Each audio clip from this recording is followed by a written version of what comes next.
Hi నమస్తే అండి, welcome to my channel. నేను మీ మునిగాల పద్మ. ఈరోజు మరో మంచి రెసిపీతో మీ ముందుకు వచ్చిన. అదేంటంటే గోంగూర చట్నీ అండి. గోంగూర పచ్చడి ఎలా పెట్టుకోవాలో చూపించబోతున్నాను. సో పొయ్యి మీద కడాయి పెట్టాను. దాంట్లో 2-3 మెంతిత్తులు, కొంచెం జీలకర్ర, ఇంట్లో కొన్ని నువ్వులు ఇవి వేగిపోయినాయి. కొంచెం ఆయిల్ వేసుకుందాము. కొంచెం పచ్చిమిర్చి, ఆయిల్లో అయితే పచ్చిమిర్చి వేయించుకుందాము. పచ్చిమిర్చి వేగిపోయినాయి. ఇందులోనే గోంగూర కూడా పెట్టేసుకున్నా. కొంచెం అంతా చింతపండు, సరిపడినంత సాల్ట్,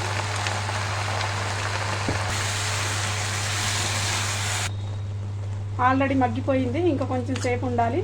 ఈ వాటర్ సాల్ట్ వేసినాం కదా, కొంచెం వాటర్ అనేది వస్తుంది.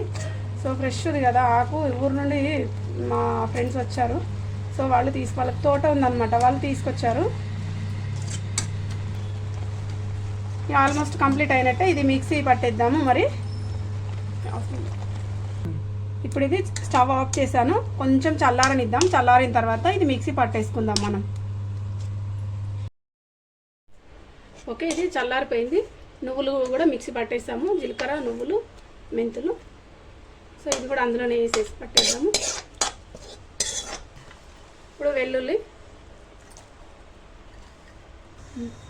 దీన్ని మిక్సీ ఒక తిప్పు తిప్పేసి సరిపోతుంది.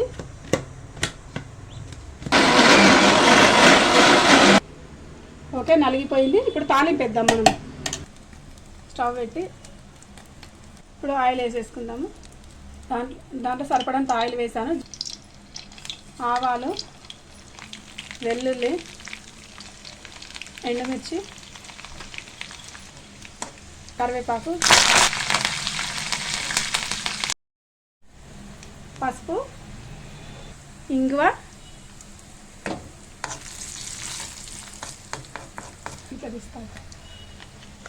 గోంగూర. ఇప్పుడు గోంగూర వేసి ఓకే, మరి గోంగూర చట్నీ అయితే రెడీ అయిపోయింది. ఇందులో చాలా వెరైటీస్ ఉంటాయి. కాకపోతే ఒక్కొక్కరు ఒక్కొక్క పద్ధతిలో చేస్తారు. ఇంకా చాలా వెరైటీస్ గోంగూర పచ్చడిలో చాలా వెరైటీస్ చూపించబోతున్నాను ముందు.